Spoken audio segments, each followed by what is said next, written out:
वसमत येथील छत्रपती शिवाजी महाराज पुतळा येथून संदीप भैया माटेगावकर यांच्या नेतृत्वात भव्य मोर्चा काढत तहसीलदार यांना निवेदन देण्यात आले। यावेळी हजारोंच्या संख्येने शेतकरी उपस्थित असल्याचे दिसून आले।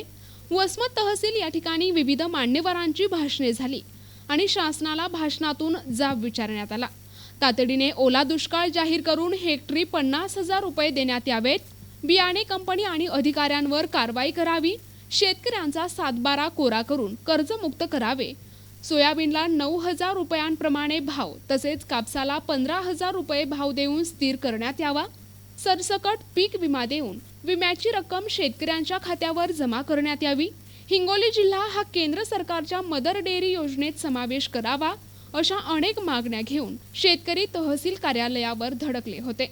यावेळी तहसीलदार यांना निवेदन देण्यात आले आहे। अनेक दिवसापासून आपण बघत आहात हिंगोली जिल्ह्यात वसमत तालुक्यात या ठिकाणी अतिवृष्टीने शेतकऱ्यांची पिकं हे पुरते गेलेले आहेत आणि सोयाबीन गेले, कापूस गेले, हळदीवर करपे आलाय आणि म्हणून शेतकरी बळीराजा हा उद्ध्वस्त झालेला आहे। आणि हे सगळं असताना सुद्धा बऱ्याच शेतकऱ्याचे सोयाबीन उगवलेत परंतु त्याला शिंगा लागल्या नाही, म्हणजे माल लागला नाही। अशा कंपनीवरती गुन्हे दाखल करा आणि शासनाने तात्काळ ओला दुष्काळ जाहीर करून शेतकऱ्याला तात्काळ या ठिकाणी विम्याची रक्कम असेल, अनुदान असेल हे त्यांच्या खात्यामध्ये द्यावं। कारण बरेच दिवस आहेत शेतकऱ्याला भूलथापा नको, त्याच्या घामाचे दाम त्याला मिळावेत यासाठी वसमत तालुक्यातल्या शेतकऱ्यांचा हा भव्य आक्रोश मोर्चा घेऊन आम्ही तहसीलवरती आज आलो आहोत।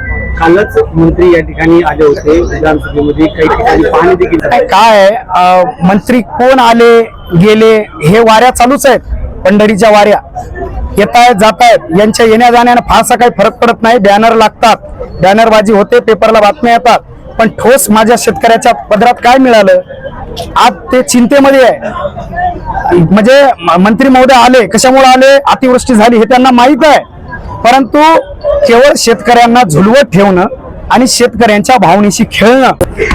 आज संदीप माटेगावकर यांच्या माध्यमातून शेतकऱ्यांना घेऊन या ठिकाणी वसमत तहसील कार्यालयावर भव्य असा स्वरूपाचा मोर्चा काढण्यात आलेला आहे। खरं तर गेली 2 वर्ष झालं वसमत तालुक्यामध्ये पीक विमा अद्याप मिळालेला नाही, कुठल्याही प्रकारचं अनुदान मिळालेलं नाही आणि गेल्या वर्षी 2-3 मंडळ वगळता तालुक्यामध्ये कुठल्याही मंडळांना कुठल्याही प्रकारची नुकसानीची आर्थिक मदत मिळालेली नाही आणि तीच भूमिका संभाजी ब्रिगेडची देखील आहे।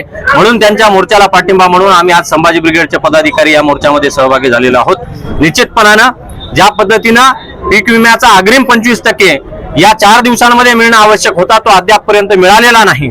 पंचनाम्यासाठी यांच्या हातापायांना आणि डोळ्यांना ज्या पद्धतीनं लकवे येतात, शेतावर येण्यासाठी येतात, त्याच पद्धतीनं पीक विमा हा शेतकऱ्यांच्या खात्यावर टाकण्यासाठी देखील यांच्या बोटावर लकवा येतो काय असा प्रश्न शेतकऱ्यांच्या माध्यमातून आम्ही या ठिकाणी उपस्थित करत आहोत। म्हणून येत्या काळात शेतीचं, मातीचं आणि पिकांचं जे नुकसान झालेलं आहे ते संपूर्ण भरपाई देण्यात यावी।